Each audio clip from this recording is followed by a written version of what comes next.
Hi, my name is Michelle DeJohnette, and I am an assistant professor of early childhood studies at Cal Poly Pomona, and I'm also a member of the PEACH Anti-Racism and Equity Working Group. Hello, my name is Toni Isaacs. I'm the program director of PEACH, a collaborative of early childhood higher education faculty and a part-time faculty member at Moorpark College in the Child Development and Education Department. Hello, everyone. My name is LaTanya Hardy, and I'm the current director of Los Angeles Trade Technical College Child Development Center.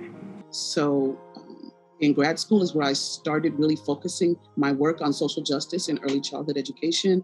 And in my doctoral studies, my research focuses on disproportionate suspension and expulsion for Black and Brown children in early childhood, and in general, issues of equity in early childhood education.